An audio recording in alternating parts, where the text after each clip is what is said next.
Hello students, myself Kirti Rajyaguru welcomes you all for our online class again. Semester 3 and the subject is BC.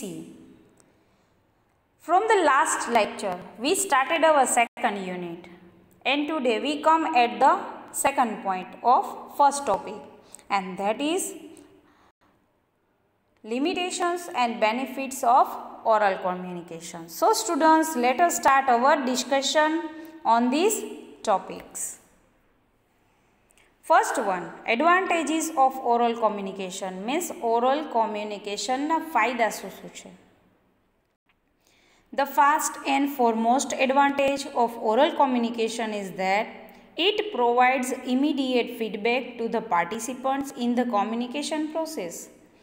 While engaged in talk with somebody, we can ask for clarification or further elaboration, justification, etc. સૌપ્રથમ ફાયદો તો મૌખિક પ્રત્યાયનનો એ છે કે આપણને તાત્કાલિક પ્રતિપેશન મેળવી શકાય છે, ફીડબેક આપણે ફટાફટ મેળવી શકીએ છીએ.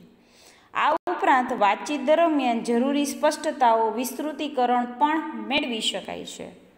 એટલે કે આપણે જ્યારે ડાઉટ હોય ત્યારે ઓન ધ સ્પોટ આપણે એનો ફીડબેક મેળવી અને એનો નિકાલ કરી શકીએ છીએ.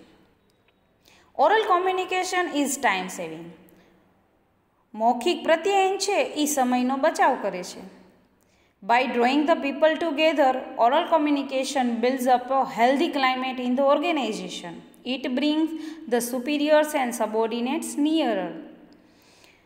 ઘણા લોકોને સાથે લાવી અને કોમ્યુનિકેશન કરવાથી આપણે એક સંસ્થામાં તંદુરસ્તીભર્યું વાતાવરણ ઉત્પન્ન કરી શકીએ છીએ કે જે સુપિરિયર અને તેના સબોર્ડિનેટ્સને, કર્મચારીઓને નજીક લાવે છે.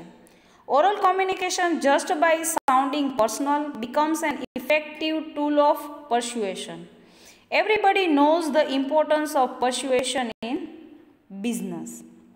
મૌખિક પ્રત્યાયન સમજાવવાનું એક અગત્યનું સાધન છે કે જેનું મહત્ત્વ બધાને ખબર છે.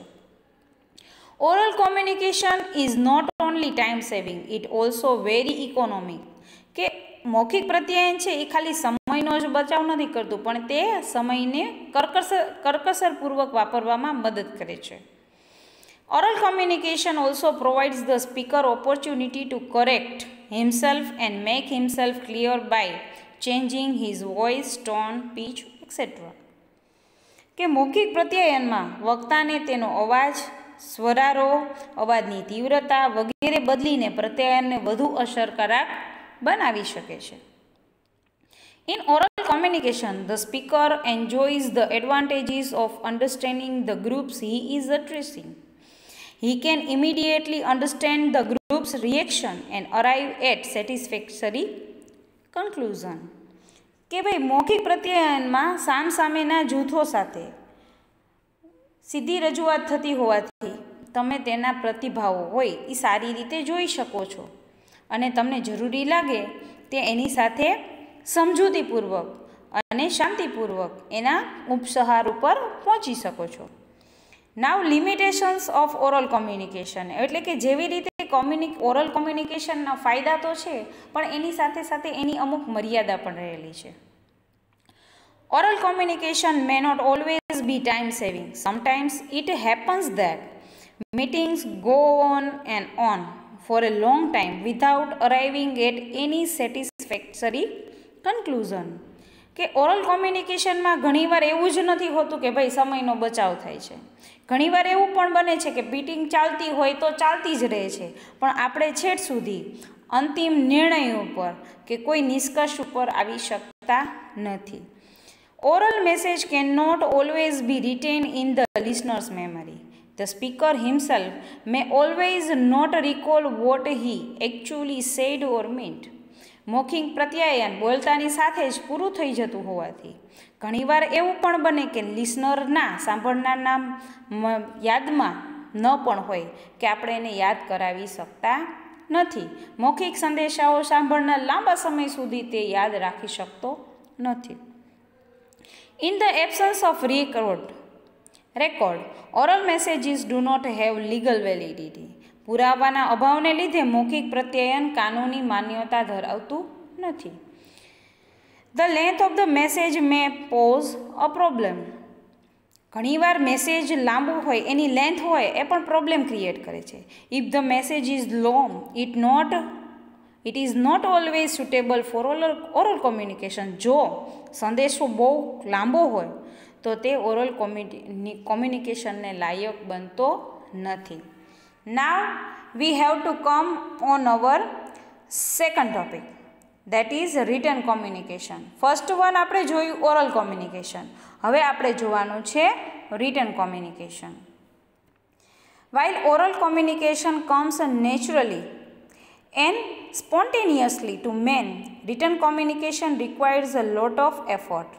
By its very nature, writing it is a result of fairly long practice and patience in earning. It need not be repeated that speech comes first and writing comes afterwards. But one thing is clear: whatever has been written, unless destroyed, has become permanent. Words spoken are, however, likely to be forgotten. That is why written communication is indispensable. Means મૌખિક સંપ્રેષણ માનવી સહેજિક રીતે કરી શકે છે, જ્યારે લેખિક પ્રત્યાયન માટે તેણે ઘણા બધા પ્રયત્નો કરવા પડે છે. પરંતુ જ્યારે કાનૂની માન્યતા તેમજ કાયમીપણાનો પ્રશ્ન આવે ત્યારે લેખિક પ્રત્યાયન વધુ ઉપયોગી બને છે. કે જ્યાં સુધી લેખિક પ્રત્યાયન હોય, રિટર્ન કંઈ પણ વર્ક હોય એને જ્યાં સુધી તમે ડિસ્ટ્રોય ના કરો ને ત્યાં સુધી પરમેનન્ટ જ રહે છે, એમાં કંઈ પણ ફેરફાર થઈ શકતો નથી. અને રિટર્ન કોમ્યુનિકેશનને કાનૂની માન્યતા પણ મળેલી છે, જ્યારે ઓરલ કોમ્યુનિકેશનને માન્યતા મળેલી નથી. Now characteristics of written communication. Written communication is a creative activity that requires a lot of imagination and efforts to arrive at the finished product, while oral communication is spontaneous.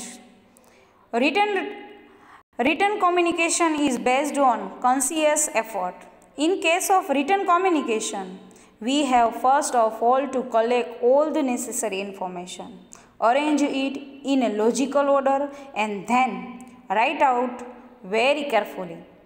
We have to be very careful at every step.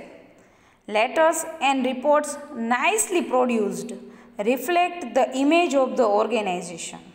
Means લેખિક પ્રત્યાયન એ રચનાત્મક પ્રવૃત્તિ છે. તેમાં લેખકે પોતાની કલ્પના શક્તિનો ઉપયોગ કરવાનો હોય છે. લેખિક પ્રત્યાયન કરવા માટે સૌપ્રથમ માહિતી એકત્રિત કરવામાં આવે છે, ત્યારબાદ તેને તર્કબદ્ધ રીતે ગોઠવવામાં આવે છે, ત્યારબાદ તેને કાળજીપૂર્વક લખવામાં આવે છે, જેના દ્વારા ઓર્ગેનાઇઝેશનની ઇમેજ કેવી છે, એનો રિફ્લેક્ટ કેવો છે, એનું પ્રોડ્યુસ કેવી રીતે છે, આપણે સારી રીતે સમજી શકીએ છીએ. Another important features of written communication is the time factor that is involved in it. Oral messages in a face-to-face situation or through telephone reach the receiver immediately and the feedback almost always come immediately. This is not the case with written communication. The sender has to plan out the message. Similarly, the receiver takes his own time to decode the message. Thus, it is to be kept in mind that written communication is a time-consuming activity. બીજું important આપણે features જોઈએ તો લેખિક પ્રત્યાયનમાં મૌખિક પ્રત્યાયન જેટલી ઝડપ નથી હોતી. લેખિક પ્રત્યાયનમાં સંદેશો પ્રાપ્ત કરનાર તરફથી પ્રત્યાયન પણ ઝડપથી થતું નથી. ફેસ ટુ ફેસ સિચ્યુએશન હોય ત્યારે આપણને ઇમિડિયેટ ફીડબેક મળી રહે છે, જ્યારે રિટન કોમ્યુનિકેશનમાં સેન્ડર મેસેજ તૈયાર કરે એવી જ રીતે રિસીવર મેળવે, એ સંદેશાને ડિકોડ કરે, સમજશે અને પછી એનો જવાબ આવશે. એટલે કે આ પદ્ધતિ છે એ વધારે ટાઈમ માગી લે છે. In oral communication there can be continuous exchange of ideas till the matter is settled, but in written communication the continuously is not maintain. કે ઓરલ કોમ્યુનિકેશન છે એમાં તમારા આઈડિયા, તમારી મેટર એ બધી કન્ટિન્યુઅસ તમારા વિચારો છે ને આપણે થયા રાખે છે.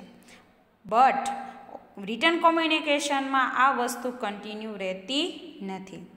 Written communication calls for greater precision as the receiver cannot ask questions directly on a particular point. Written કોમ્યુનિકેશનમાં મોટા ભાગે ચોકસાઈનું વધુ જરૂર પડે છે. સંદેશો પ્રાપ્ત કરનારને પ્રશ્નો પૂછવાનો કે સ્પષ્ટતા માંગવાનો અવકાશ રહેતો ન હોવાથી સંદેશો મોકલનારે સ્પષ્ટતા કરવી જોઈએ. Therefore, the words chosen must be clear and precise. In case of oral communication, the receiver can seek clarification on the spot. એવી જ રીતે ઓરલ કોમ્યુનિકેશનમાં એ તમને ફીડબેક છે એ ઓન ધ સ્પોટ મળી રહેશે. Now the last point. A written message is usually shorter than an oral message. કે સામાન્ય રીતે લેખિત સંદેશો મૌખિક સંદેશા કરતાં ટૂંકો હોય છે. Thank you.